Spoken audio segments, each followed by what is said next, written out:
నమస్తే అండి. మీకు ఈరోజు ఫిష్ ఫ్రై చూపించబోతున్నాను. సూపర్ టేస్టీగా ఉంటుంది, ఈజీగా అయిపోతుంది. ఫస్ట్ ఫిషెస్ని నీట్గా క్లీన్ చేసుకోవాలి. మేము ఫిషెస్ తెచ్చుకునే ఆమె దగ్గర ఆవిడే క్లీన్ చేసి ఇస్తారు మాకు ఇలాగ నీట్గా. మళ్ళీ ఇంటికి తెచ్చుకొని మంచి వాటర్ వేసి నేను క్లీన్ చేసుకుంటాను. ఇవి ఫ్రైకి చాలా బాగుంటాయి. ఇవి ఎక్కువ ఫ్రై అలా చేసుకుంటూ ఉంటాం మేము. సైడ్ డిష్గా చేస్తాను ఎక్కువ. ఇప్పుడు ఈ ఫిషెస్లోకి తగినంత కారం, పసుపు, ఉప్పు, బేకింగ్ బైండింగ్కి సరిపడా అంత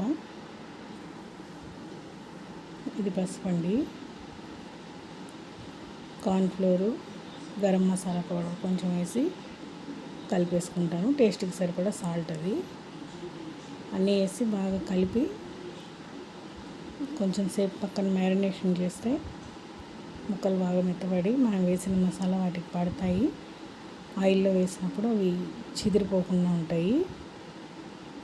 చాలా ఈజీగా అయిపోతుంది, టేస్టీగా కూడా ఉంటుంది. ఇది గరం మసాలా అన్నీ కలపడమే. ఇప్పుడు ఫిష్ మసాలా కూడా వేసుకుంటారు కొందరు. ప్రస్తుతానికి ఇప్పుడు నా దగ్గర లేదు, అందుకని గరం మసాలా ఒక్కటే వేసాను. ఇలా బాగా కలిపేసి ఎలాంటి కలర్స్ వేయనండి నేను. ఆర్టిఫిషియల్ కలర్స్ మాత్రం వాడను. దీంట్లో వేయలేదు, కారమే కలర్ బాగుంది. ఇది ఇంట్లో పట్టించిన కారం. ఇలాగా మ్యారినేట్ చేయడమే పక్కన పెట్టేసి. ఇప్పుడు దీన్ని 30 minutes తర్వాత తీసి చూస్తున్నాను. ఇలా బాండి పెట్టుకొని ఆయిల్ కొంచెం వేసుకోవాలండి, ఎందుకంటే ఒకసారి యూస్ చేసిన ఆయిల్ మళ్ళీ యూస్ చేయం కాబట్టి. ఎక్కువ వేసి పాడేయడం కన్నా కొంచెం కొంచెం వేసుకొని సరిపడినంత వాడుకోవడమే బెటరు. ఇప్పుడు నేను పోసిన ఈ ఆయిల్ వాటికి సరిపోతుంది. మరీ హీట్ అయిన తర్వాత అయితే పీసెస్ని వేయకూడదు, పైనంతా మాడిపోతాయి. సెమీ హీట్ అయిన తర్వాతే వేసుకోవాలి. మనం కలిపిన బైండింగ్ కూడా నూనెలో చిదరదు, అలాగే ముక్కకు పట్టుకొని ఉంటుంది.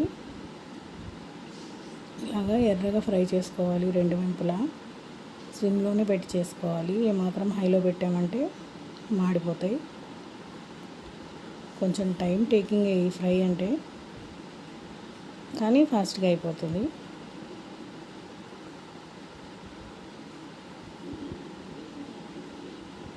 ఇట్లా ఒక్కొక్క పీస్ ఫ్రై చేసుకున్న తర్వాత సర్వ్ చేసుకోవడమే. సూపర్ టేస్టీగా ఉంటుంది, ట్రై చేయండి. నా స్టైల్లో ఫిష్ ఫ్రై ఇది. థ్యాంక్స్ ఫర్ వాచింగ్ అండి. ప్లీజ్ సబ్స్క్రైబ్ చేయండి. ఇవాళకి ఇదేనండి వీడియో. ఉంటానండి.